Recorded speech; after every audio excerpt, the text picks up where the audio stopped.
buenas tardes para todos. Un saludo especial en nombre de la doctora Gloria Estela López Jaramillo, presidente del Consejo Superior de la Judicatura, de los demás magistrados que integran la corporación. Asimismo, un saludo muy especial en nombre de nuestra directora, la doctora Marilucero Novoa Moreno, directora de la Escuela Judicial Rodrigo Lara Bonilla. Sean todos bienvenidos a esta conferencia virtual denominada Gestión de la Seguridad y Salud en el Trabajo, segunda parte, que hace parte del ciclo de capacitación en competencias de los empleados administrativos y judiciales. Esta conferencia virtual tiene como propósito dar continuidad al tema de seguridad y salud en el trabajo, abordando un tema de especial relevancia dentro del desarrollo de la actividad laboral, como lo es de la prevención del acoso laboral. En tal sentido, se brindará información clara, precisa y suficiente para identificar este tipo de conductas, el contexto en que surge este tipo de relaciones interpersonales conflictivas, las situaciones que las desencadenan, las consideraciones previstas especialmente por la Ley 1010 del 2006 y los mecanismos de prevención y mitigación de esta serie de conductas ejercidas, bien sea por el empleador o los mismos trabajadores respecto de otros. Esto con el fin de implementar todas las estrategias tendientes a prevenir la aparición de conductas constitutivas de acoso laboral y de esta forma promover un ambiente mejor de trabajo, saludable y cordial dentro del denominado fomento de buen trato. El día de hoy tenemos el gusto de contar con el doctor Jorge Iván Puerto Barrios, psicólogo de la Universidad Nacional, especialista en salud ocupacional, consultor independiente con más de 14 años de experiencia en temas de coaching organizacional, gestión del talento humano, evaluación e intervención integral de los factores psicosociales, calificación y determinación del origen de las patologías derivadas del estrés. Actualmente, el Dr. George se desempeña como consultor de Positiva Compañía de Seguros. Doctor Yoriván Puerto Barrios, es un gusto tenerlo con nosotros. Bienvenido, tiene el uso de la palabra. Muchas gracias, doctora Marilucero Novoa, directora de la Escuela Judicial.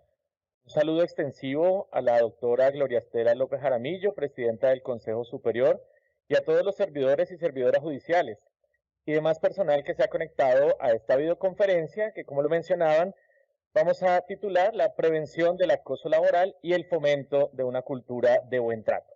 Para eso voy a presentar unas diapositivas que me permitiré compartir a partir de este momento con el título, como lo decíamos, Prevención del acoso laboral y fomento del buen trato.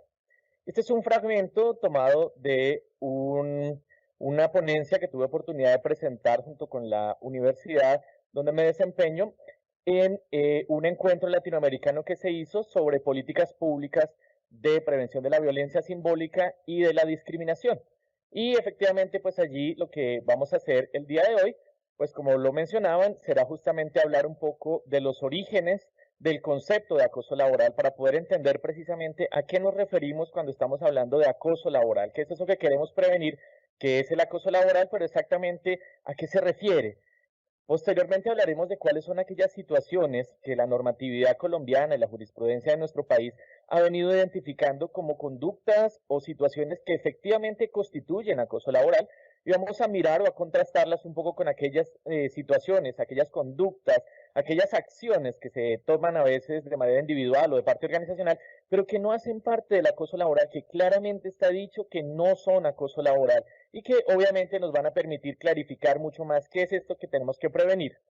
Y finalmente hablaremos de las estrategias de mitigación, medidas preventivas del acoso laboral, que tanto la normatividad colombiana tiene previstas, como aquellas otras que las investigaciones que se han venido desarrollando en los últimos años sobre este tema, tanto en las universidades como en demás organizaciones, han permitido identificar que se pueden hacer, se pueden desarrollar para poder prevenir justamente ese acoso laboral, incluso desarrollar lo que hemos denominado una cultura de buen trato, como lo mencionamos el día de hoy. Bien, entonces arranquemos por preguntarnos un poco de dónde viene este concepto del acoso laboral. Esto no es algo nuevo. El acoso es algo que se empezó observando desde hace muchos años. El médico biólogo Noel Conrad Lorenz en 1966 él realizaba observaciones del comportamiento de los animales. Él es un etólogo y entonces él observaba comportamientos de animales y él empezó a encontrar algunas características muy particulares en las cuales algunos animales, algunas clases de animales, expulsaban a los miembros de su propia manada. Por ejemplo, lo observó en monos, lo observó en leones, cuando esos miembros de la manada incomodaban al líder del grupo, al macho alfa o a la hembra alfa, cuando lo incomodaban, él empezó a describir que había conductas que seguían esos animales en los cuales los niveles jerárquicos superiores de la escala social se encargaban de expulsar a estos animales de la manada. Y Konrad Lorenz también encontró que a veces se veían unas conductas muy similares a estas en las que se buscaba expulsar a los congéneres de una manada cuando se quería de manera bulliciosa, de manera muy vistosa, ahuyentar a los intrusos. Entonces, dentro de los animales se empezó a encontrar que a veces cuando había algún intruso, cuando había alguien que no pertenecía al grupo, entre ellos empezaban a hacer ruidos de manera bulliciosa, a comportarse de manera muy vistosa para sacar algunos miembros o para eliminar ese peligro, pero él empezó a encontrar que no necesariamente eran otros animales que representaran una amenaza. Todo lo contrario, empezó a encontrar que muchas veces esas conductas se hacían hacia animales que eran, digamos, las presas fáciles para los cazadores o las presas fáciles para los depredadores, y a ellos eran justamente quienes querían expulsar de la manada. A esto Konrad Lorenz los denominó como moving. Él puso ese término como moving para referirse precisamente a aquellas conductas en las cuales los animales hacían ese tipo de agresiones hacia sus propios congéneres. Después, el médico sueco Peter Paul Heinemann, en el año 72, Peter Paul era un médico pediatra y entonces él empezó a observar el comportamiento de los niños fuera de las aulas de clase. Empezó a observar cómo se comportaban los niños cuando estaban en descanso, cuando estaban en recreo, cuando tenían la oportunidad de interactuar con sus compañeritos y con sus amigos, pero no dentro de un patrón establecido como lo es el salón de clase. Y entonces se empezó a encontrar que había algunos comportamientos muy similares a los que había descrito Konrad Lorenz, de los que había encontrado entre los animales.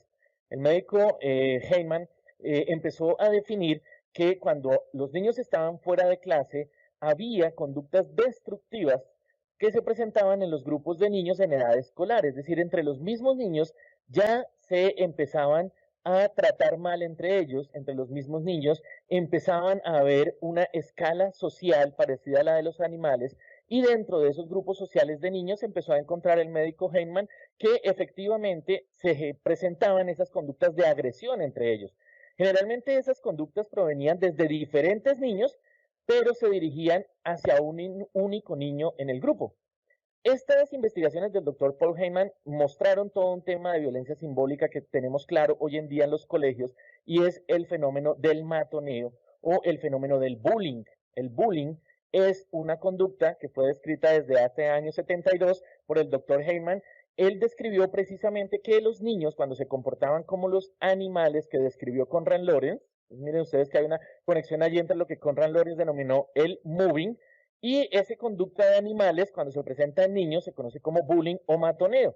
Y hoy en día, en todos, digamos, los colegios, en todas las escuelas, se habla mucho de la prevención del matoneo, que son justamente esas conductas destructivas que se dirigen hacia un mismo grupo, hacia un mismo niño, miembro de un grupo, y que pueden terminar acabando con la autoestima de estas personas, que pueden terminar acabando precisamente con el desarrollo emocional de los niños que son víctimas de ese matoneo.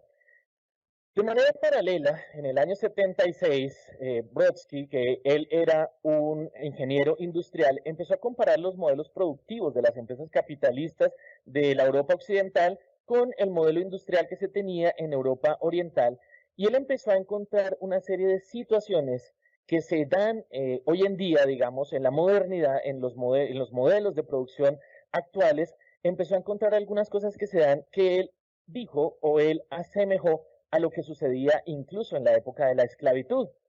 Él decía que, por ejemplo, en la antigüedad, cuando se tenía o cuando había compra de esclavos, pues los capataces, los dueños de las tierras que querían comprar los esclavos, buscaban que los esclavos fueran fuertes, ¿cierto? Que estuvieran completos, que no les faltara ningún dedo, que no les faltara un ojo. De hecho, el precio de los esclavos era más alto precisamente porque tenían su cuerpo completo, porque estaban en edad reproductiva, se les miraba la boca, se les miraba los dientes. Bueno, eso sucedía en la época de los esclavos y decía que aquellos esclavos que no tenían, digamos, su capacidad física completa, que no tenían su cuerpo entero, que no eran fuertes, simplemente no eran comprados y estos eran los esclavos que finalmente terminaban siendo discriminados. Pero nuestro investigador empezó a llevar a la conclusión precisamente de que esa misma situación se parece a lo que hacen las organizaciones orientales o las organizaciones, perdón, de Occidente cuando hacen selección de personal. Normalmente, decía él, se está buscando precisamente que los trabajadores que llegan a las empresas sean completos, se está buscando que los trabajadores que llegan sean fuertes, sean saludables, que estén enteros, y para él había un paralelo entre esa compra de esclavos y esa selección de personal. Y él decía que el problema o lo que él había encontrado no era tan grave en ese momento de la selección de personal, sino cuando ya las personas estaban dentro de las organizaciones, empezó a encontrar que precisamente se trataba de manera discriminatoria a aquellas personas que no tenían toda su capacidad, como en la época de los esclavos. Pues aquel esclavo que de pronto se enfermaba y que era, digamos, apartado del grupo productivo de los esclavos, él empezó a encontrar que en las organizaciones, al parecer, se hacía lo mismo. Además de que se seleccionaban los mejores esclavos, además de que se seleccionaban las personas con las mejores condiciones, con las mejores capacidades, empezó a encontrar que se empezaban a discriminar a las personas que por su condición física, por ejemplo, usaban gafas, entonces se hacían discriminación hacia las personas que usaban gafas, o empezó a encontrar que hacia las personas que eran demasiado gordas, demasiado obesas, se les discriminaba por esa condición física de ser gordas, de ser obesas. Empezó a encontrar incluso que en algunas organizaciones se infravaloraba o se valoraba negativamente a aquellos trabajadores que eran como frágiles de salud, aquellos trabajadores que frecuentemente se enfermaban, aquellos trabajadores que frecuentemente tenían que ir al médico, aquellos trabajadores que frecuentemente se incapacitaban, pues empezaban a ser discriminados en las organizaciones y él decía de la misma forma como sucedía en la época de los esclavos. Para él era una situación similar a lo que se había vivido en la época de la esclavitud. Pero no solamente eso, sino que él también empezó a encontrar que durante la época de la esclavitud a los esclavos precisamente se les sometía a trabajos forzosos, se les obligaba a hacer tareas en las cuales ellos no se sentían a gusto, se les obligaba a hacer tareas para las cuales ellos no se sentían o no estaban físicamente preparados, ¿cierto? Entonces se les obligaba precisamente a trabajar durante jornadas extensas, se les obligaba a trabajar durante periodos prolongados de tiempo, se les obligaba a trabajar así estuvieran enfermos, así tuvieran llagas en la piel, así tuvieran sus manos estuvieran laceradas, se les obligaba a seguir trabajando, se les obligaba a seguir trabajando y él empezó a encontrar que en las organizaciones características del modelo productivo se hace algo muy parecido que él describió como sobrecarga laboral. Decía que en las organizaciones se estaba haciendo una modificación de los trabajos forzosos, es decir, esa misma condición de trabajo forzoso a la que se vieron expuestos los esclavos durante muchos años en la época de la esclavitud, se había transformado en sobrecarga laboral. Entonces, él encontró trabajadores que estaban haciendo más trabajo del que era humanamente posible, trabajadores que debían laborar durante más de las 8 horas que se supone estaban establecidas en los acuerdos internacionales. Él empezó a encontrar que en muchas organizaciones se premiaba incluso a los trabajadores que se esforzaban más de la cuenta, a los trabajadores que llegaban incluso a poner en riesgo su salud, su integridad, producto de estar trabajando más y más y más, de la misma época, de la misma forma en la que en la época de los esclavos, esos que podían hacer más trabajo, esos que podían cargar más fuerza, esos que podían hacer más a pesar de sus limitaciones, pues él empezó a encontrar que en las organizaciones actuales pasaba lo mismo con la sobrecarga laboral y él empezó a encontrar que esa carga de trabajo, así como a los esclavos, se les asignaban trabajos forzosos, pero no a todos se les daban los mismos trabajos, empezó a encontrar que en las organizaciones se estaba dando inequidad laboral. Empezó a encontrar que algunos trabajadores tenían altos niveles de carga de trabajo, algunos trabajadores tenían alta cantidad de tareas por hacer y había otros trabajadores que sí tenían una cantidad de carga laboral que era equiparable con su capacidad productiva, pero en la gran mayoría de situaciones había inequidad en esa repartición de las labores. Y estos nombres, ¿cierto?, de discriminación, de inequidad, fueron adoptados posteriormente como las modalidades claves de acoso laboral. Pero miren ustedes de dónde surgen esos nombres, precisamente de esa comparación entre lo que sucedía en la época de los esclavos los trabajos forzosos, esa discriminación que se hacía en la compra de esclavos, que él asoció a la sobrecarga laboral y al tema de la discriminación por selección. Pero también nos dice que antiguamente, en la época de los esclavos, a los esclavos se les golpeaba cuando ellos no tenían el comportamiento que se esperaba, se les daba castigo. Y el castigo que se les daba a los esclavos, según lo que refiere este autor, es que eran castigos físicos. Eran castigos en los cuales se golpeaban con látigos, castigos en los cuales se generaban heridas en la piel. Y él decía que ese tema de los castigos físicos no es que se hayan acabado. Él decía que hoy en día a los trabajadores de las organizaciones también se les castiga, también se les genera de alguna manera una marca cuando ellos no trabajan al ritmo que deben, o cuando no se logran los niveles de producción que se espera, o cuando no se tiene el nivel de rendimiento que se espera, pero hoy en día ya no se da ese castigo físico, sino que él dice que hoy en día el castigo es psicológico, que hoy en día el castigo que se da a los trabajadores que no rinden, a los trabajadores que no tienen el nivel esperado o que no tienen la camiseta puesta de una institución, o a los trabajadores que no están al ritmo que los demás, es algo que él llamó presión psicológica. Esa presión psicológica consiste ya no en generar esas llagas, esos castigos a través de marcas en la piel, sino a través de las palabras, a través del lenguaje, a través de la forma, del tono con el cual nos dirigimos muchas veces a esos trabajadores. Permanentemente se les está haciendo presión, permanentemente se les está generando un temor, permanentemente se les está generando esa idea de castigo, que antiguamente era físico, y él dice no desapareció ese castigo, sino que se transformó en presión psicológica, y él dice que es posible encontrar muchas organizaciones con el modelo productivo actual del sector público, del sector privado, de diferentes áreas, en las cuales las personas son sometidas a malos tratos. Él describe que ese castigo físico que se convirtió en presión psicológica es una mala forma de tratar al trabajador, que lo que pretende es corregirlo, que lo que pretende es castigarlo, como se hacía antiguamente con los latigazos, pero ahora se castiga con las palabras, se castiga con el tono, o se castiga con el ya conocido látigo de la indiferencia, que él también dice eso hace parte de la presión psicológica que encontró en las organizaciones. Asimismo, dice él que en la antigua época de la esclavitud, pues era frecuente que entre los esclavos, entre los mismos esclavos, se dieran luchas, ¿cierto? Se dieran peleas, pero esas luchas no eran al azar, sino que eran luchas organizadas. Ahí no han escuchado que en el Coliseo grecorromano se ponían a pelear entre esclavos a ver quién sobrevivía. Los modelos latinos como el capoeira incluían ese tipo de luchas que eran para entretener justamente a las clases altas, a las clases dominantes, y esas luchas organizadas, dice él, que no se acabaron. Él dice que encontró en sus investigaciones que en muchas organizaciones, en muchas empresas, en muchas entidades, todavía se promueve que entre los funcionarios haya rivalidad, que haya competencia entre ellos para ver cuál es el mejor, para ver cuál es el más apto, para ver cuál de esos trabajadores es el que se merece un puesto, el que se merece un ascenso, el que se merece un premio. Y esas luchas organizadas han mostrado o han llevado a lo que él denomina una interacción social conflictiva, justamente porque en esa lucha por agradar a esos líderes, por agradar a esas clases dominantes dentro de la organización, esa interacción social fácilmente se vuelve una pelea entre compañeros, fácilmente se vuelve una competencia negativa entre compañeros, fácilmente se vuelve una lucha entre ellos, y él dice que allí es justamente donde se dan los modelos de persecución laboral, en los cuales él denomina que las personas de un equipo de trabajo empiezan precisamente a competir entre ellos, no una competencia sana, no una competencia productiva,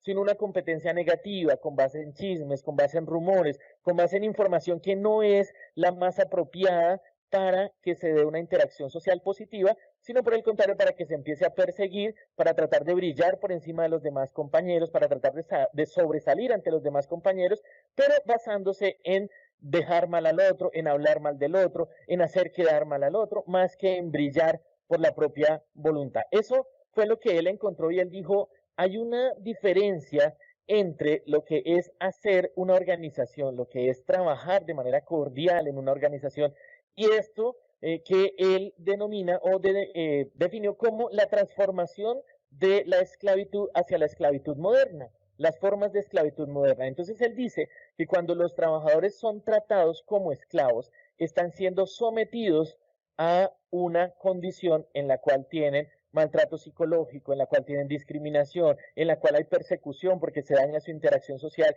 y eso termina siendo negativo para los trabajadores, y hasta ahí llegó la investigación de este psicólogo, pero después Heinz Lehmann identificó precisamente que esa transformación de la esclavitud hacia la productividad moderna existe, que efectivamente es fácil encontrar organizaciones que tienen ese modelo, que su manera de gestionar el talento humano es precisamente generando competencia, que su manera de gestionar el talento humano es precisamente generando castigo psicológico, que su manera de gestionar el talento humano es precisamente discriminando a aquellos trabajadores que no están fuertes y que no son los mejores esclavos.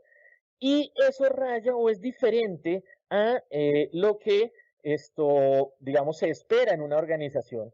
Y Lehmann dice que eso es muy parecido a lo que se había descrito en animales y a lo que se había descrito en niños. Entonces, Lehmann es, digamos, el que se conoce como el padre del concepto del acoso laboral, porque él tomó prestado el término de Konrad Lorenz y utilizó el término moving para referirse a conductas de agresión que se presentan en el contexto laboral y que tienen como objetivo fundamental ese moving, esas conductas de agresión que se presentan en el contexto laboral, expulsar a algunos integrantes de los equipos de trabajo. Desde ese momento, desde 1984, que se da esa definición, se entiende que esas conductas de agresión suceden en el contexto laboral y el objetivo es precisamente sacar del grupo a algunos de los miembros que resultan indeseables o que resultan no queridos por la organización o no queridos por los líderes del grupo o no queridos por los demás integrantes del grupo. Precisamente el primer libro sobre el tema se llama La persecución en el trabajo, Moving, la persecución en el trabajo, que publica el doctor Lehmann en 1996, y él define el moving como un proceso de destrucción donde hay una serie de actuaciones hostiles que si se miran de manera separada o de manera aislada, pues no son más que problemas de convivencia, no son más que problemas de relaciones interpersonales, pero que cuando se repiten constantemente, que cuando suceden con tanta frecuencia, la persona termina siendo víctima de eso que él llamó moving y precisamente puede terminar desarrollando efectos negativos similares a los que ya se habían descrito en el bullying o en el matoneo que se decía entre los niños. Lehmann también dice que el concepto se define por una serie de conductas que suceden en un periodo corto, ¿cierto? Un periodo corto de tiempo, de acciones hostiles que suceden en un periodo corto de tiempo para, digamos, atacar o para afectar negativamente a una persona o a una tercera persona que se entiende allí como la víctima. Una tercera persona que se entiende es la persona que recibe esas agresiones, es la persona que recibe todas esas acciones hostiles y esa víctima de acoso laboral pues termina siendo precisamente quien puede desarrollar toda una serie de consecuencias negativas en su vida. A nivel, digamos, mundial, se utilizan varios términos para referirse a ese acoso laboral, ¿cierto? Hay quienes lo llaman acoso moral, es igualmente válido, acoso moral y acoso laboral es lo mismo, persecución encubierta, hostigamiento laboral, bossing o ninguneo son términos que se utilizan para referirse al bossing literalmente cuando quien ejerce ese acoso laboral es literalmente el jefe, ¿cierto? Entonces cuando es el jefe quien está haciendo o quien tiene esas conductas de matoneo hacia sus trabajadores y el ninguneo cuando se da precisamente de los trabajadores hacia las personas que tienen cargos superiores, digamos lo contrario, cuando son los subalternos los que acosan a su jefe, los que hacen quedar mal a su jefe, los que hacen ver un mal estilo de liderazgo, pero no porque sea un mal líder, sino porque precisamente tiene la intención de hacerle el cajón al jefe, de sacar al jefe, de cortar la cabeza del jefe, ¿bien?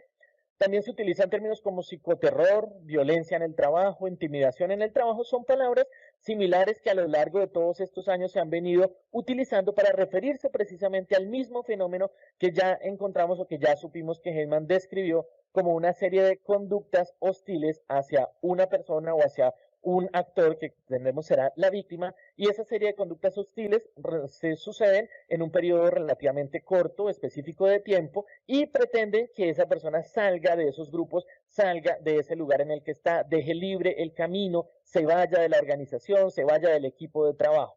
¿Bien?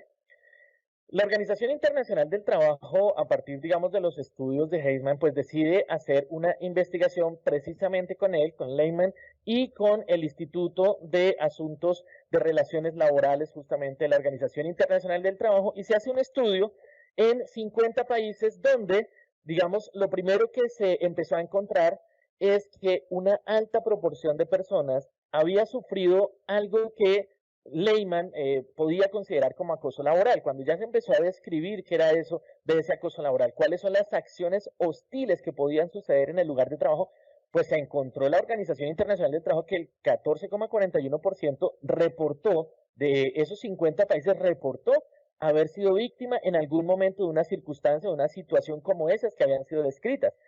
Además, llamó mucho la atención que el 40,41% de las víctimas eran mujeres. Quiere decir que más de la mitad, o sea, digamos, allí suena en negativo, 40,41 de las víctimas eran mujeres, pero miren que más de la mitad de las víctimas de ese acoso laboral, de ese moving, como lo había descrito Lehman, eran hombres. Quiere decir que allí había una clara inequidad de género, ¿cierto? Con respecto a las otras conductas que se habían venido estudiando, ¿cierto? Porque casi siempre las mujeres suelen ser víctimas de ese tipo de violencia simbólica. Pero en las investigaciones que se hicieron a través de la OIT se encontró que los hombres eran los que más reportaban haber sido víctimas de esa violencia encubierta. Se proyectó que para el 2010, que ya sucedió, ¿cierto? Se hizo una proyección a 15 años, pero el 2010 fue hace ya 15 años, perdón, 11 años más, pero se había proyectado que más del 18% podía reportar acoso laboral. Desafortunadamente las tasas son más altas que eso. Más o menos el 20-25% de los trabajadores a nivel mundial reporta que ha sido víctima de, no de una conducta de acoso laboral, sino de eso que decíamos, una serie de acciones hostiles en un periodo corto de tiempo con el que la persona siente que lo quieren sacar de su lugar de trabajo, con el que la persona siente que lo quieren dejar de lado en su lugar de trabajo. Y esto también es un hallazgo bastante importante de ese primer aproximación que tuvo la OIT, y es que hay 4 casos de acoso laboral por cada caso de acoso sexual. Digamos que se había dedicado mucho tiempo, mucho esfuerzo de parte de la OIT precisamente a prevenir esa violencia que tenía que ver con las conductas sexuales, ¿cierto? Esas agresiones sexuales que sucedían en el lugar de trabajo, que también son abominables, ni más faltaba, que también son muy negativas, ni más faltaba. Pero resulta que Lehman y el Centro de Estudios precisamente de la OIT encontraron que cuatriplica la cantidad de reportes de acoso laboral por cada caso de acoso sexual. Eso quiere decir que es mucho más frecuente que las personas sean víctimas de situaciones de acoso laboral que de acoso sexual. De hecho, el acoso sexual es algo que se considera hoy en día algo poco frecuente, algo poco común en las organizaciones. Se supone, o según las últimas investigaciones que han hecho en ese tema de acoso sexual, sobre todo de violencia de género, pues han mostrado que normalmente no son tasas superiores al 5% de las personas evaluadas, ¿cierto? Y eso que se hacen, digamos, unos muestreos muy intencionales, pero no es más del 5% de los casos que hay. En cambio, les decía, más o menos 20-22% de las personas a nivel mundial dicen haber sido sometidas a algo como lo que Lehman describió como ese acoso laboral. ¿Bien? En Colombia, en el año 2004, el Ministerio de la Protección Social, ya hoy en día extinto, pero en ese momento el Ministerio de la Protección Social, que era la unión entre el Ministerio del Trabajo y el Ministerio de Salud, hicieron con la Universidad de Antioquia una investigación que se llamaba Formas y Consecuencias de la Violencia en el Trabajo. Básicamente lo que hacía la Universidad de Antioquia era replicar un poco las investigaciones de Lehman respecto de cuáles son esas condiciones, esas situaciones que se dan en el trabajo que pueden convertirse en conductas hostiles hacia los trabajadores, que suceden en periodos cortos de tiempo y que de alguna manera hacen que los trabajadores sientan que lo que pretenden es que la persona salga de la institución, que se vaya de la organización, que la persona deje de sentirse a gusto, se desmotive y por lo tanto dé un paso al costado. Y la Universidad de Antioquia, digamos, empezó a encontrar que había ya incluso jurisprudencia previa.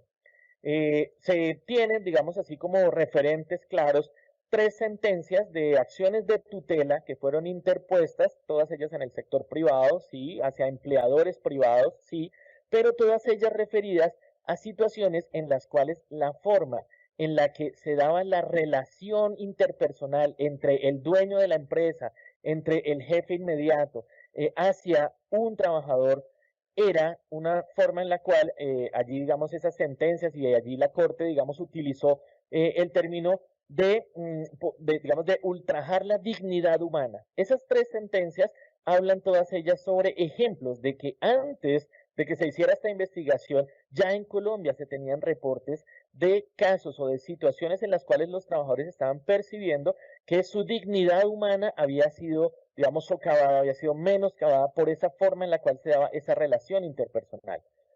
Las tasas que encontró la Universidad de Antioquia en Colombia son similares a los que estábamos hablando. Solamente el 1,3% de las personas que evaluó la Universidad de Antioquia en esa investigación fueron víctimas o reportaron haber sido víctimas de acoso sexual, mientras que el 19,8%, la Universidad de Antioquia pues utilizó uno de los sinónimos, mencionó haber identificado conductas de psicoterror. O sea, es algo que tiene una mayor prevalencia, mayor incidencia que el acoso sexual, y estamos hablando de investigación que se hizo en el año 2004. La gran mayoría de esas agresiones que se dieron, o de esas condiciones o de esas conductas que generaron psicoterror, fue que los trabajadores, el 12,8%, reportó que las más frecuentes son agresiones verbales. El uso de palabras soeces, el uso de palabras intimidatorias, el uso de palabras amenazantes. A veces no es tanto la palabra, sino del tono con el que se dice la palabra. Entonces, el uso de tonos amenazantes, el uso de tonos retadores, el uso de tonos descalificadores fue lo que más se reportó en esa investigación que hizo la Universidad de Antioquia. Y el 40% de los casos encontró la Universidad de Antioquia, las agresiones las hacía el jefe inmediato, el jefe directo de los trabajadores que fueron encuestados por la Universidad de Antioquia en ese estudio, fueron los victimarios, o sea, fueron los que posiblemente estaban haciendo esas agresiones verbales, estaban generando ese psicoterror, y el 40% de los casos era de jefe hacia jefe. En el resto de los casos era entre compañeros de trabajo, entre pares. También se encontró situaciones entre áreas, equipos de trabajo completos que se agredían contra otros equipos de trabajo, ¿cierto? Eso también se encontró en esa investigación, pero particularmente los jefes son los que, según la investigación de la Universidad de Antioquia, han tenido una mayor cantidad de conductas que fueron descritas por sus trabajadores como psicoterror. Y también encontró la Universidad de Antioquia que había ciertas condiciones o ciertas características de las organizaciones donde se reportaba con mayor frecuencia esas agresiones y ese psicoterror. Y empezó a encontrar precisamente que aquellas organizaciones donde había problemas de planeación organizacional, donde había problemas de definición de roles, donde había problemas a la hora de identificar prioridades, era donde más frecuentemente se daban esas agresiones. Y según lo que encontró la Universidad de Antioquia, con frecuencia los jefes estaban respondiendo al día a día de lo que había que hacer, sin las herramientas, sin los insumos necesarios, sin los mecanismos claros para poder gestionar el talento humano, pero permanentemente surgían una serie de cosas que requerían prioridad, de cosas que eran urgentes. Digamos, estos jefes se la pasaban apagando incendios, y en su afán de ir apagando y apagando y apagando incendios, con frecuencia terminaban agrediendo a las personas de sus equipos de trabajo, con frecuencia terminaban utilizando palabras fuertes, con frecuencia terminaban siendo groseros, con frecuencia terminaban levantando la voz, con frecuencia terminaban utilizando un tono descalificante, precisamente por esa falta de planeación y por esa ambigüedad. Esta investigación que hizo la Universidad de Antioquia en el año 2004 ha sido replicada 3 veces ya, es decir, se ha vuelto a hacer con relativamente las mismas características, mismas muestras, más o menos se ha hecho con las mismas herramientas, se ha vuelto a hacer este tipo de investigaciones, y desafortunadamente se ha encontrado que las cosas no han cambiado. Las cosas no han cambiado en el sentido de que una alta proporción de personas, cercano al 20% de los trabajadores que se suelen encuestar en este tipo de tareas, mencionan algún tipo de psicoterror. Normalmente son las agresiones verbales las más frecuentes, y normalmente siguen siendo los jefes inmediatos los que las producen. Pero también se sigue encontrando que aquellas organizaciones donde no hay una gestión adecuada de los factores psicosociales, pues está generando un ambiente de trabajo propicio, un caldo de cultivo propicio para que se den relaciones conflictivas y para que los jefes terminen agrediendo a los compañeros de trabajo, para que los mismos compañeros de trabajo se terminen agrediendo entre ellos, o para que haya incluso de abajo hacia arriba, desde los subalternos hacia los jefes inmediatos. Esta investigación llevó a nuestro país a plantear dos normas, dos leyes bien importantes frente a estos resultados. Por un lado, se promulga la ley de prevención precisamente del acoso laboral, ¿cierto? La ley que se conoce como la ley de acoso laboral, que vamos a ir desarrollando más adelante, y también la ley sobre la gestión de los factores psicosociales. Ambas normas, digamos, arrancan o se solicitan ante estos resultados que tuvo la Universidad de Antioquia, el doctor Juan Luis Londoño, que fue el ministro de la Protección Social para ese entonces, pues solicita a los equipos de trabajo desarrollar dos leyes, dos normas, una para prevenir el acoso laboral y otra para enseñarle a las empresas a gestionar de manera adecuada esos factores psicosociales a fin de lograr reducir o mejorar estas condiciones que encontró la Universidad de Antioquia. Como les contaba, entonces en enero de 2006 se publica la ley 1010, que es la ley, precisamente la ley que habla sobre el acoso laboral, es como la ley principal en la cual se toca este tema, aunque hay otras, digamos, que se han venido desarrollando con posterioridad, pero esa es la ley donde nuestro país dice claramente que quiere evitar, prevenir, controlar justamente esas situaciones de acoso laboral. En su artículo 1 nos dice justamente cuál es el objetivo de esa ley. Y el objetivo de esa ley allí es definir, prevenir, corregir y sancionar, ¿cierto?, las diferentes formas de agresión, maltrato, trato desconsiderado, y allí vuelve y utiliza los términos que habían sido utilizados por la Corte Constitucional en las tres sentencias de acción de tutela que les había mencionado. Todo ultraje de la dignidad humana. Lo que quiere esta norma es definir, prevenir, corregir y sancionar todo ultraje de la dignidad humana.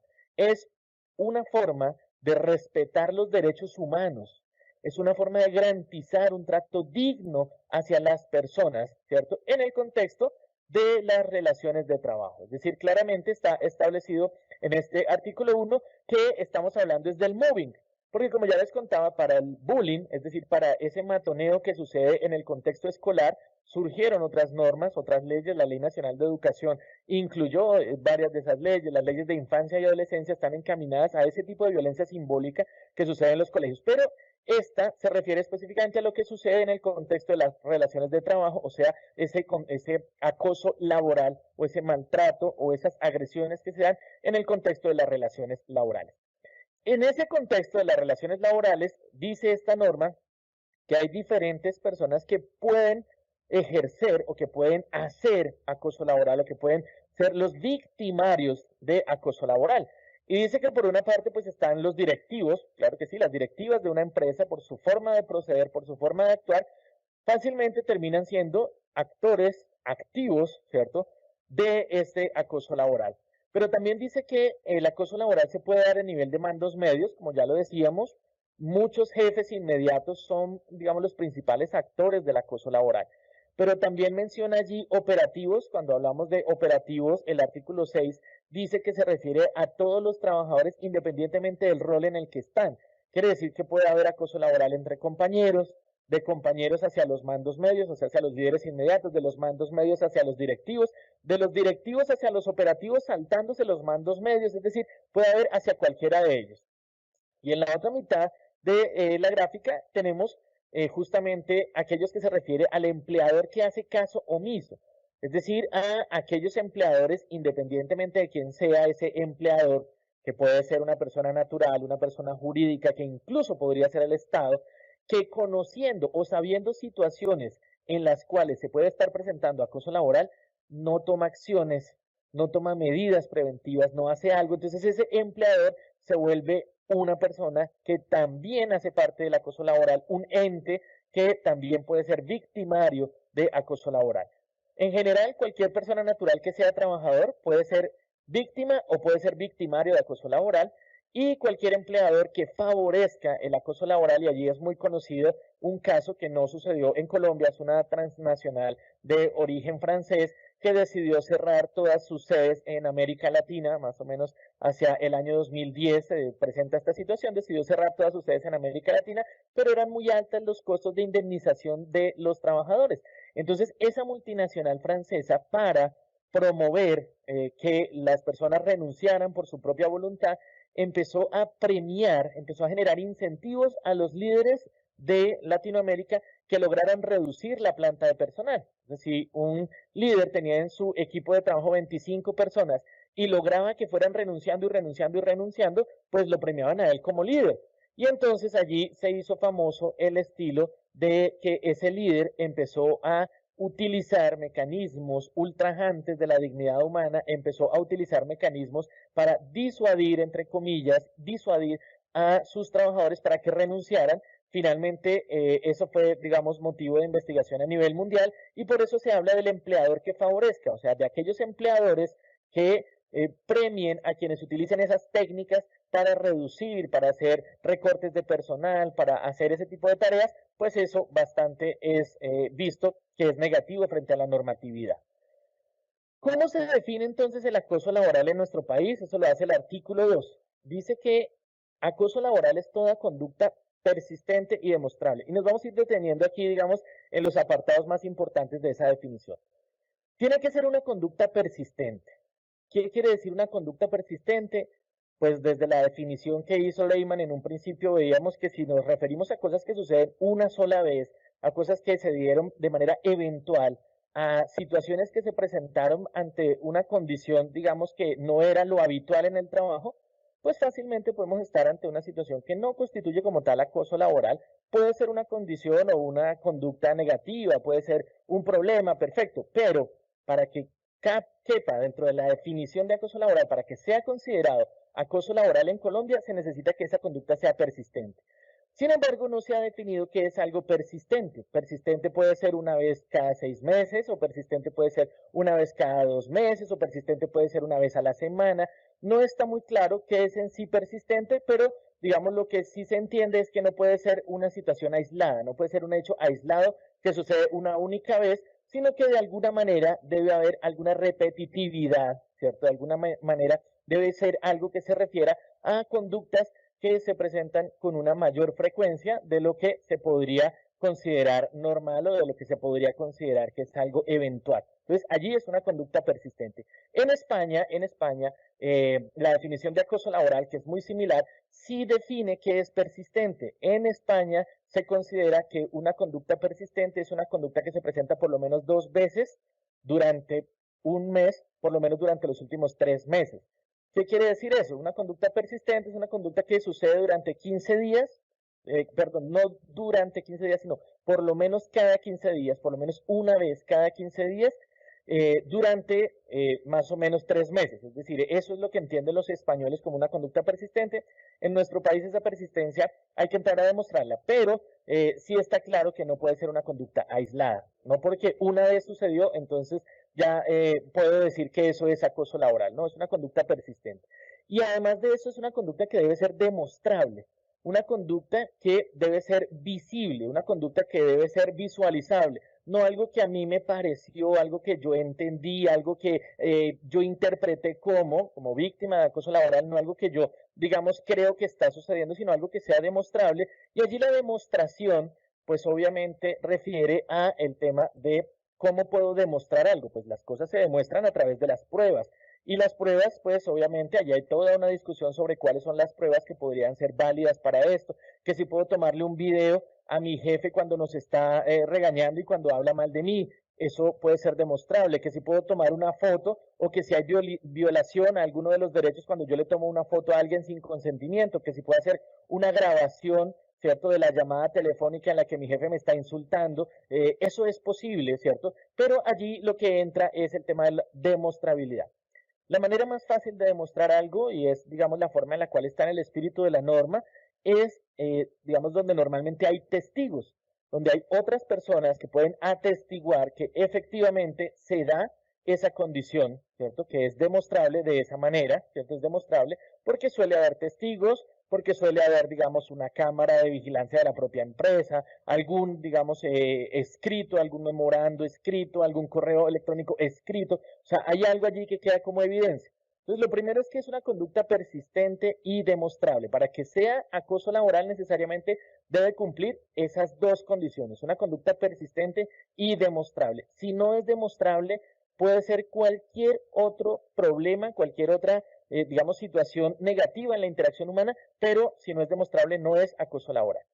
¿Ejercido sobre quién? Sobre un empleado o trabajador. Vemos nuevamente, digamos que esto está relacionado con el contexto del trabajo, con el contexto de las relaciones laborales, ¿cierto? ¿Por parte de quién? de un empleador, un jefe o superior inmediato, un compañero, un subalterno, es decir, como ya lo veíamos, cualquiera de los actores, ¿cierto? Cualquier persona dentro de la organización puede ser el que ejerce esa conducta persistente y demostrable, ¿cierto?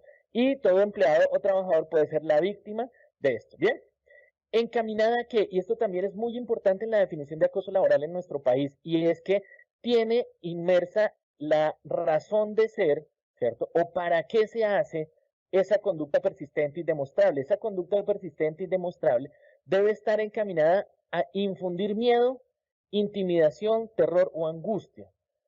Infundir miedo es justamente lo que definíamos como psicoterror, a que el trabajador se sienta ansioso, se sienta atemorizado, a que el trabajador sienta pánico, sienta angustia de estar en el lugar de trabajo, sienta preocupación continua de estar en su lugar de trabajo, y ahí decimos entonces que esa conducta persistente y demostrable busca que esa persona sienta miedo en el lugar de trabajo, se sienta temerosa de estar en el lugar de trabajo, se sienta angustiado en el lugar de trabajo. Bien, o a generar desmotivación o inducir su renuncia.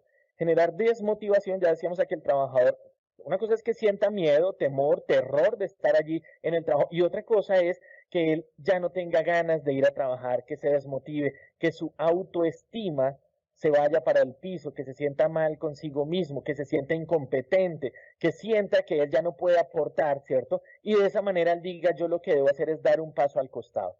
Ese tema de inducir la renuncia del mismo, pues ha dado pie a toda una serie, digamos, de jurisprudencia en nuestro país sobre lo que es la renuncia inducida. No es solamente por acoso laboral que se puede dar la renuncia inducida, pero sí está claro en toda la jurisprudencia de nuestro país que cuando un trabajador es víctima de una conducta persistente y demostrable, en la cual se le infunde miedo, intimidación, terror, donde él se desmotiva, él puede terminar renunciando al trabajo. Muchas veces, muchas personas, de hecho, lo que hacen ante una situación como esa en la que el jefe lo trata mal, o en la que los compañeros lo tratan mal, en la que es víctima de acoso, ¿cierto? Es víctima de ese ultraje hacia la dignidad humana, la mayoría de personas lo que hacen es renunciar al trabajo. O sea, finalmente, en la mayoría de casos, y por eso hay tanto subregistro, en realidad el trabajador pues no denuncia, en realidad el trabajador no pone la queja, en realidad el trabajador no busca que la situación cambie, sino que él por su tranquilidad mental, por su mejoría mental, lo que hace es que renuncia. Finalmente termina ganando el victimario, porque recuerden que lo que él quería, según esta definición, era precisamente que el trabajador se fuera de ese equipo de trabajo, que el trabajador diera un paso al costado, y cuando el trabajador renuncia, pues termina dándole la razón a quienes lo estaban acosando. Cuando el trabajador finalmente se retira de la organización, decide renunciar, decide darse de baja, decide pedir el traslado de un área a otra, pues simplemente lo que está haciendo es darle la razón. Por eso es que este tema de la definición de acoso laboral tiene implícita la idea de que esa conducta persistente y demostrable debe tener como fin eso. Claramente puede verse que el fin de ese acoso era que el trabajador renunciara a ese lugar de trabajo. Y cuando él renuncia porque fue víctima de acoso, pues él podría acusar que su renuncia fue inducida por esa situación de acoso, que él no quería renunciar, sino que era víctima de maltrato, y allí podría pues él alegar una renuncia inducida. Bien, nos dice entonces cuáles son esas formas de acoso laboral. Cuando hablamos de modalidad de acoso, ¿cierto? Vamos a hablar de las mismas que no son nuevas. Recuerden que ya desde la época de la esclavitud se definieron cuáles eran. Lo que hace la norma en su artículo 2 es definir cuáles son esas formas de acoso laboral, lo que se llama modalidad, y en el artículo 7 nos muestra con claridad cuáles son las conductas que típicamente en nuestro país deben ser consideradas como acoso laboral. La primera modalidad de la que hablamos es el maltrato laboral. ¿Qué es el maltrato laboral? Y aquí estamos hablando de conductas muy claras, digamos, esto no permite dualidad, conductas claras que me permiten saber que las personas están siendo víctimas de acoso laboral en su modalidad de maltrato. Las expresiones verbales, injuriosas o ultrajantes que lesionen la integridad moral, el derecho a la intimidad y al buen nombre. Todo lo que son groserías, ¿cierto? Todo eso está allí en esas expresiones verbales injuriosas, las calumnias, ¿cierto? Eso que lesiona la integridad moral, el derecho a la intimidad y el buen nombre, hacen parte del maltrato laboral. En nuestro país está definido que todo comportamiento que menoscabe la autoestima y la dignidad también es parte del maltrato laboral. ¿Y cómo se menoscaba la autoestima? Pues de la misma forma en la que charlábamos hace un rato que sucede en los colegios. Cuando empezamos a burlarnos de alguien porque está gordito, porque está pasado de kilos, y empezamos a hacerle ese mismo matoneo que le hacen en el colegio, pero ahora lo llamamos moving porque se hace en la organización, porque se hace en la empresa, y entonces el gerente dice, ay, vamos a celebrar el cumpleaños. No, pero a él no le vamos a dar una tarta porque es que ya está muy gordo y va y se revienta. Ese tipo de comentarios van quedando aquí, ¿cierto? Si sucede una vez, no es una condición persistente, pero cuando ese tipo de comentarios son frecuentes, cuando ese tipo de humor es frecuente, simplemente eso se va quedando aquí en la cabeza del trabajador y termina menoscabando su autoestima y su dignidad. Finalmente, cualquier tipo de violencia contra la integridad física, ¿cierto? Cualquier agresión física a la libertad física o sexual y de los bienes, cualquier tipo de violencia hace parte del maltrato laboral. O sea, cualquier tipo de castigo físico hace parte del maltrato laboral. Un puño, un golpe, ¿cierto? Un empujón hace parte de esto. Y el artículo 7 de esa misma ley nos define con toda claridad qué es eso o cuáles son los ejemplos más tangibles de esas conductas. Por ejemplo, las burlas sobre la apariencia física, la forma de vestir, pero miren ustedes que después dice formuladas en público. Si es en privado, no es que no sea acoso, ni más faltaba, lo que pasa es que es más difícil poderla demostrar. Entonces, cuando se dice que son formuladas en público, queda claro que hay testigos, queda claro que es una condición, digamos, de la cual no cabe duda de que cumple ese criterio de que es una conducta persistente y demostrable. Pero burlarnos sobre la apariencia física, la forma de vestir, sobre el peinado de alguien, sobre sus zapatos, eso en público es una forma de maltrato laboral. La descalificación humillante y en presencia de los compañeros de trabajo de las propuestas u opiniones del trabajador. Entonces estamos haciendo una lluvia de ideas y ese trabajador al que le estamos haciendo acoso levanta la mano, da su idea y le decimos, usted siempre con esas ideas tan pendejas, hombre.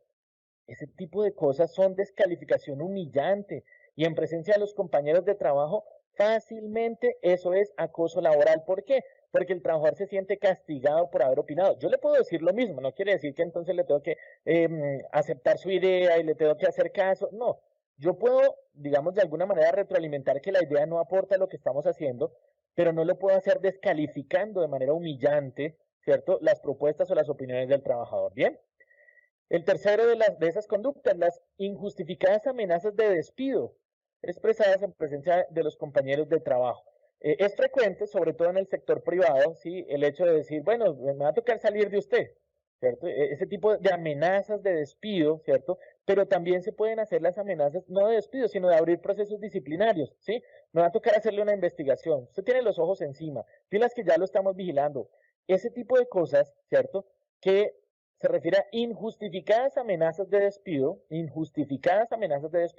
porque si las amenazas de despido son justificadas, lo vamos a ver más adelante, eso no es acoso laboral, pero si injustificadamente yo lo estoy amenazando con que lo voy a despedir, pues claramente lo estoy agrediendo porque estoy generando un maltrato laboral. Con esas amenazas de que lo voy a despedir, fácilmente estoy haciendo que él se quiera ir antes. Entonces ya no, antes de que me echen yo mejor renuncio. Eso, por esas razones que se considera acoso laboral. Bien, la alusión pública a hechos pertenecientes a la intimidad de la persona, todo lo que sea la vida privada del trabajador, la vida íntima del trabajador, eso no se puede hacer alusión pública porque es maltrato laboral, ¿sí? Cualquier comentario a que tiene algún gusto o alguna preferencia o alguna inclinación sexual, eso hace parte de su intimidad. Cualquier tema que tenga que ver con respecto a su pareja, a su expareja o a con quienes ha estado en su vida privada, eso es parte de la intimidad y eso no se puede ventilar públicamente porque eso es maltrato laboral, ¿cierto? El envío de anónimos, llamadas telefónicas, mensajes virtuales con contenido injurioso, ofensivo o intimidatorio o el sometimiento a situaciones de aislamiento social. Ese tipo de cosas como que le mandan mensajes de correo electrónico, ¿cierto?, donde se queda claro, donde se deja evidencia de que se le está tratando mal, de que se le está ofendiendo, de que se están levantando injurias o calumnias en contra suya por teléfono también. Eso hace parte de las conductas que sí son acoso laboral tipificadas en nuestro país. Los actos de agresión física, independientemente de sus consecuencias, cualquier acto de agresión física, independientemente de las consecuencias, es acoso laboral. Y los actos de agresión física son los únicos, digamos, hay allí una jurisprudencia más reciente en nuestro país que dice que los actos de agresión física son la única forma de acoso laboral que no se espera que la conducta sea persistente. No, es que mi jefe me pegó un puño en el ojo. Ah, no, pero es que solo fue una vez, todavía no es persistente. Vaya que le pegue otras 3 veces este mes para que pueda poner la denuncia. No, no, no. Los actos de agresión física, independientemente de sus consecuencias, todos ellos son con una única vez, ya se consideran acoso laboral. Pero en la norma inicialmente no estaba establecido así, sino que han sido la jurisprudencia después, las acciones de tutela que se han puesto después y los conceptos del Consejo de Estado, los que han dicho que los actos de agresión física no requieren que la conducta sea persistente. Con un solo hecho es suficiente para poder hablar de maltrato laboral y por consiguiente de acoso laboral. Bien. Los comentarios hostiles y humillantes de descalificación profesional expresadas en presencia de los compañeros de trabajo, burlarse de que los demás son profesionales y él no. Ah, es que usted apenas es un técnico, ¿usted qué viene a decir aquí? Ese tipo de comentarios de manera persistente en público, eso hace parte del maltrato laboral, eso hace parte de las formas en las cuales los trabajadores pueden ser víctimas de acoso laboral. La siguiente modalidad de acoso laboral, y aquí estamos hablando de, arranqué por no la más importante, sino por la que más casos se reciben denuncias en las salas de casación laboral y en las salas del Ministerio de Trabajo hoy en día, el Ministerio de Trabajo, en todas esas, ¿cierto? Se está presentando esas quejas, ¿cierto? Por maltrato laboral. Las segundas por persecución laboral, que son características cuya reiteración y arbitrariedad permiten inferir que se quiere que el trabajador renuncie, ¿cierto? Entonces, la descalificación de la carga excesiva, la descalificación o la carga excesiva de trabajo con cambios permanentes de horario, eso puede producir desmotivación. Las múltiples denuncias disciplinarias, la negativa injustificada a otorgarle permisos o licencias, la exigencia permanente de elaborar dominicales o festivos, las exigencias a elaborar en horarios extras o horarios adicionales a los que se tienen allí establecidos. También se tiene el entorpecimiento laboral, que es obstaculizar el cumplimiento de la labor, ¿cierto? También se tiene la discriminación laboral, que allí pues ya hablamos justamente de trato diferenciado por razones de raza, de género, de afiliación política, de credo, ¿cierto? Menos frecuente, pero también se da la inequidad laboral, asignación de funciones a menosprecio del trabajador, entonces el trabajador es un profesional, pero yo lo pongo a que sirva los tintos. Si eso se da una vez porque la chica de los tintos no pudo venir y entonces yo como plan de contingencia voy a decir que usted me va a ayudar con esto, perfecto. Pero si eso se da con frecuencia, deja de ser una colaboración y se vuelve inequidad laboral. Y la desprotección laboral, que es poner en riesgo la integridad y la seguridad del trabajador, asignándole o dándole órdenes en las cuales él no se puede proteger, no darle los elementos de protección personal, ponerlo en riesgo de manera innecesaria, eso es discriminación, perdón, eso es desprotección laboral. Ahora, ¿qué no es acoso laboral? ¿Cierto?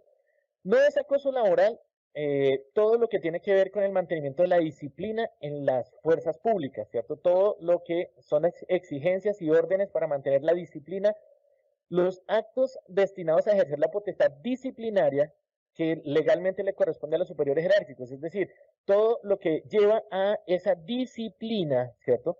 La formulación de exigencias que son razonables de fidelidad laboral o lealtad empresarial, eso no es acoso laboral. Pedirle a una persona que le sea fiel a nuestro trabajo, que se ponga la camiseta en el sentido, digamos, estricto de la palabra, de que esté, digamos, con lealtad empresarial, eso no es acoso laboral, ¿cierto?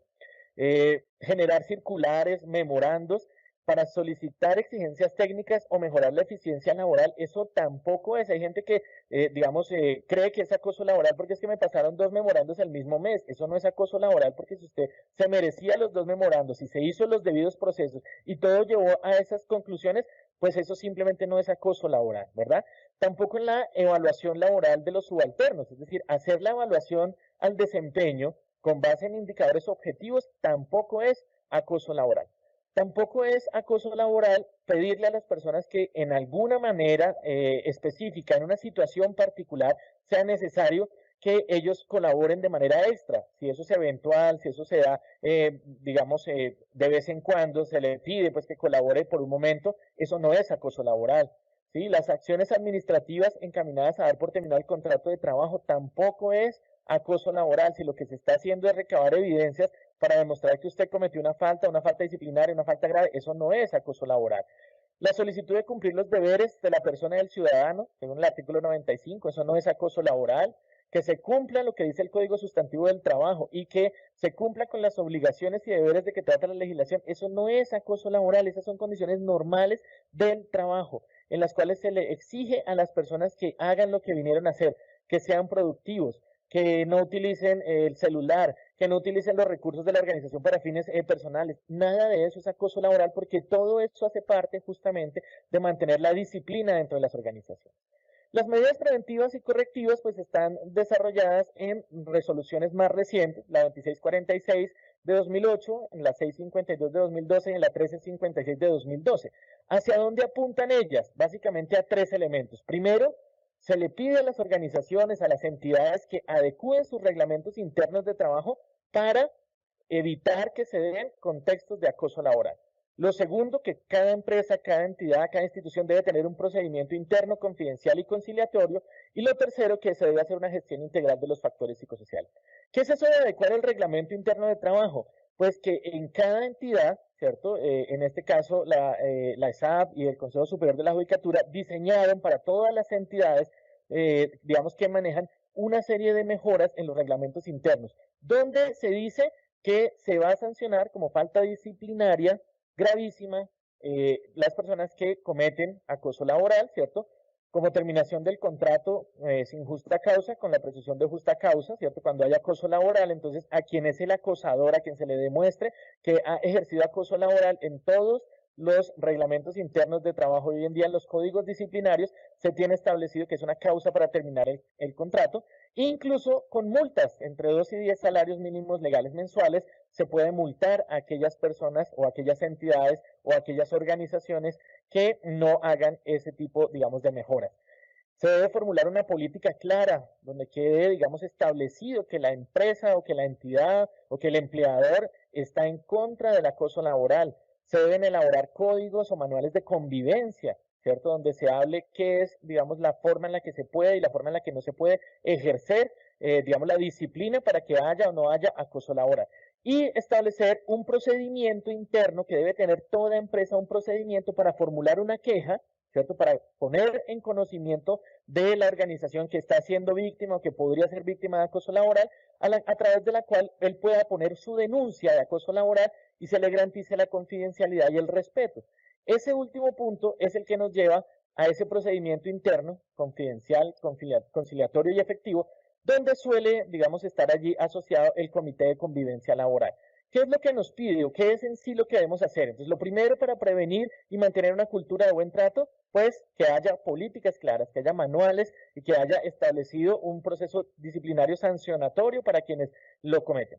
Pero además de eso, las entidades deben tener un modelo en el cual ante un presunto acoso haya manera y haya facilidad de reunir las pruebas. Se le debe facilitar al trabajador presunta víctima la forma en la cual él pueda o ella pueda reunir las pruebas. Y se le debe generar un mecanismo a través del cual instaurar la queja, ¿cierto? Poder poner en conocimiento de la organización que está sucediendo esa situación de presunto acoso. Además de eso, las organizaciones deben tener un comité bipartita, es decir, un comité paritario, pero no de seguridad y salud del trabajo como ya se tiene uno, sino que este es el Comité de Convivencia Laboral, que pretende escuchar a las partes para poder encontrar una manera de resolver el conflicto, ¿cierto? Eso hace parte de ese procedimiento interno, confidencial, conciliatorio y efectivo, y además de eso, se debe dejar claro que es la autoridad competente quien puede dar un tratamiento sancionatorio dependiendo de las garantías y de la temeridad. Pero todo esto debe estar establecido allí en un procedimiento interno, confidencial y conciliatorio. ¿Qué se debe hacer además de eso? Miren, debemos trabajar muy a fondo en aspectos como la comunicación asertiva, porque a través de la comunicación asertiva es que podemos recibir y dar trámite a las quejas, examinar confidencialmente los casos, escuchar a las partes, fomentar el diálogo entre las partes, pero también debemos trabajar en las habilidades de resolución de conflictos, para buscar estrategias de solución y establecer compromisos, para concertar con las partes planes de mejora, para hacer seguimiento a los compromisos. Y es necesario que haya liderazgo de parte de las organizaciones para prevenir estas situaciones de acoso, que se revisen informes trimestrales y anuales sobre las recomendaciones y el seguimiento para que se pueda saber y que se den recomendaciones a las áreas de recursos humanos y de seguridad y salud en el trabajo, salud ocupacional antiguamente, para que ellos puedan tomar acciones de mejora, que eso no se quede simplemente entre las 2, 3 personas implicadas y ya, sino que realmente se generen políticas nuevas, pautas nuevas, estrategias nuevas para eso. Bien. La gestión integral de los factores psicosociales pues incluye todo lo que ustedes hacen allí en la entidad, en las entidades, ¿cierto? Poder evaluar los factores psicosociales, poder discutir con los trabajadores cuáles son esos factores psicosociales que están produciendo riesgo, que se generen acciones de control realmente, que se promueva la participación de los trabajadores en los programas de formación y desarrollo y obviamente que haya un modelo para vigilar los casos de acoso laboral que nos puedan llevar a monitorear esos factores psicosociales. Esto es parte de la gestión integral de los factores psicosociales, que es otra de las medidas preventivas del acoso laboral.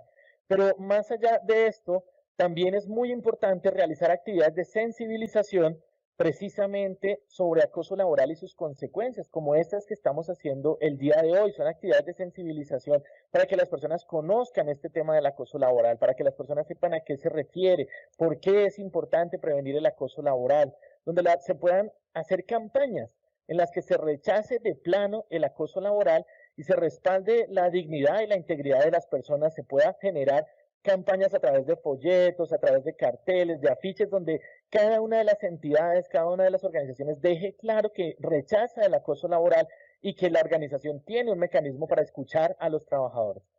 Obviamente, todos los temas de formación y capacitación sobre resolución de conflictos, desarrollo de habilidades sociales para la concertación y la negociación hacen parte de la manera de gestionar integralmente los factores psicosociales, pero particularmente de generar ese ambiente y ese clima de buen trato. Y finalmente, desarrollar actividades dirigidas a fomentar apoyo social, promover relaciones sociales positivas entre los trabajadores a través de programas de bienestar laboral, por ejemplo, de actividades de integración entre trabajadores, de actividades de integración incluso de la familia, de los trabajadores, que suelen ser escenarios extralaborales, que suelen ser escenarios adicionales al simple desarrollo de las tareas, que facilitan el surgimiento de relaciones interpersonales cálidas y amables para poder, digamos, cumplir de esa manera la idea o el objetivo de tener un ambiente de buen trato. De esa manera, pues he tratado de desarrollar más rápidamente posible ese modelo de prevención del acoso laboral, el fomento del buen trato, donde podemos concluir, primero que todo, hay dos formas de entender el acoso laboral. Una es el acoso como política institucional, como una estrategia organizacional, como parte de la cultura de las organizaciones, que fue lo que vimos que sucede cuando las organizaciones tratan a los trabajadores como esclavos, y la normatividad colombiana se ha encargado, digamos, de tipificar ese tipo de situaciones también. Pero por otro lado tenemos el acoso como consecuencia de las interacciones sociales, como consecuencia de los conflictos que surgen particularmente en el ejercicio del liderazgo y en el relacionamiento interpersonal entre los miembros de un equipo de trabajo. Entonces, la primera conclusión, hay dos acepciones claras de acoso laboral. La segunda conclusión es que aunque la normatividad colombiana ha tipificado y caracterizado ese tipo de conductas que son y que no son acoso laboral, con frecuencia se encuentra que las personas no las conocen. Los líderes no saben qué es acoso y qué no es acoso, y por el desconocimiento fácilmente de las circunstancias o de las formas de hacer acoso, de no hacer acoso, es que algunos líderes terminan ejerciendo su autoridad usando estrategias que terminan cabiendo dentro de lo que es acoso laboral. Entonces, ese desconocimiento es parte de lo que ha facilitado la ocurrencia de situaciones de acoso laboral en nuestro país.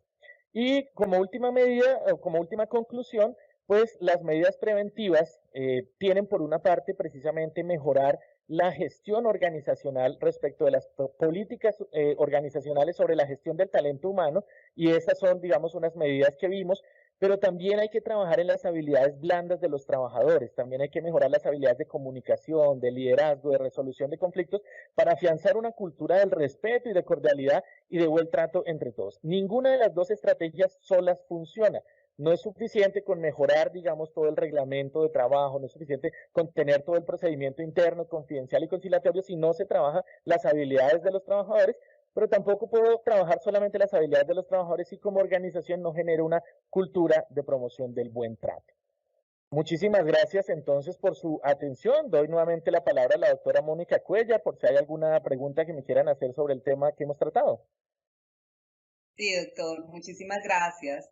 Una pregunta, doctor, muy recurrente acá en el chat. ¿Se pueden aplicar las mismas definiciones de acoso laboral en los contratos de prestación de servicios? Bueno, mira, esa es una pregunta muy importante porque de acuerdo a la definición y a todo lo que hablamos a lo largo de, digamos, de la presentación, incluso en el artículo 1 de la Ley 1010 de 2006, está dicho que es todo ultraje en el marco de las relaciones del trabajo. Y el parágrafo 1 de de esta misma ley, el parágrafo del artículo 1, dice que están por fuera todas aquellas relaciones civiles y comerciales características de una contratación por prestación de servicio, donde no hay relación jerárquica ni subordinación. Entonces, en principio, las órdenes de prestación de servicio, las contrataciones por prestación de servicio, cuando son realmente relaciones civiles o comerciales, no están cobijadas bajo estas mismas definiciones y no estarían allí en el marco de esto. Sin embargo, sí se han presentado acciones de tutela frente a ese tipo de situaciones en las cuales lo primero que se ha tenido que entrar a demostrar es que a veces ese contrato de prestación de servicios es un contrato realidad, un contrato donde sí hay una relación jerárquica, donde sí hay subordinación, y en ese caso sí se aplicaría por contrato realidad las mismas definiciones. Última pregunta, doctor. ¿Cómo ¿Sí? establece el límite entre una interacción social de confianza y un escenario de acoso laboral? Perfecto, sí, mira, siempre que se dan relaciones interpersonales, hay una parte de las relaciones que cabe, digamos, dentro del ámbito privado, como las relaciones de pareja, las relaciones de amigos, ¿cierto? Ese tipo de relaciones, todas ellas, pues son relaciones interpersonales en las cuales se generan una serie de acuerdos que son unos acuerdos implícitos entre lo que se vale y lo que no se vale. Entre los amigos uno sabe qué tipo de cosas están bien y qué tipo de cosas están mal. Dentro de la pareja, de manera implícita, casi que está allí establecido qué está bien y qué está mal. Entonces, cuando estamos hablando de una relación de confianza, ¿cierto? Una relación de confianza entre las personas o entre los equipos de trabajo, se establecen una serie de acuerdos implícitos entre lo que está bien y lo que está mal. Pues es posible que haya algunas bromas, es posible que haya algunos tratos, incluso es posible que se tengan apodos, pero que esos apodos no generen ultraje ante la dignidad humana, sino que son apodos como los que decimos apodos de cariño, aunque en general los apodos se deberían evitar, pero uno encuentra relaciones de confianza entre amigos donde un amigo le dice al otro negrito, pero ese negrito no es una discriminación por temas de raza, sino que es un negrito de cariño. Pero ¿cuál es la línea allí que los divide? El consentimiento tanto de quien genera el apodo, de quien genera la broma, como de quien lo recibe. Si la persona que recibe ese apodo lo recibe de manera positiva, lo recibe de manera adecuada, eso puede ayudar a que haya confianza en el equipo de trabajo. Pero si hacemos una broma y todo se ríe menos la víctima de la broma, pues es obvio que allí, en lugar de que haya una relación de confianza, estamos violentando la individualidad de esa persona, ¿cierto? Si todos le decimos gordo, pero a él no le gusta que le digamos gordo, eso ya está violentando. Entonces son esos acuerdos implícitos los que establecen la distinción. Por eso la mejor manera siempre es poder conocer si la persona con la cual nos dirigimos con esa confianza se siente a gusto con esa confianza. Si cuando le damos un abrazo, bueno, hoy en día pues por pandemia no se puede, pero normalmente en las relaciones interpersonales cuando nos abrazamos, hay personas que no les gusta ese contacto físico, eso hay que respetarlo también. Bien, entonces es ese consentimiento entre lo que se vale y lo que no se vale, lo que nos establece la línea. Nuestro agradecimiento especial al doctor Jorge Iván Puerto Barrios por su clara y pertinente explicación sobre el acoso en el entorno laboral, identificado como una condición de trabajo que puede afectar a una proporción importante de los trabajadores y que se presenta en contextos laborales donde suelen surgir relaciones interpersonales con compañeros de trabajo percibidas como difíciles, irrespetuosas o poco cordiales y pueden estar asociadas a escenarios organizacionales conflictivos caracterizados por niveles reducidos de control en el trabajo, distribución ineficiente de las cargas laborales y estilos de liderazgo como flexibles caracterizados por poca tolerancia a la frustración, autoritarismo y emotividad en la forma de decisiones, desencadenando situaciones de discriminación, maltrato, persecución, entorpecimiento e inequidad laboral que conlleva a incurrir en formas de violencia social del trabajo e incluso configurar comportamientos que son percibidos en algunos de los trabajadores como formas de acoso laboral.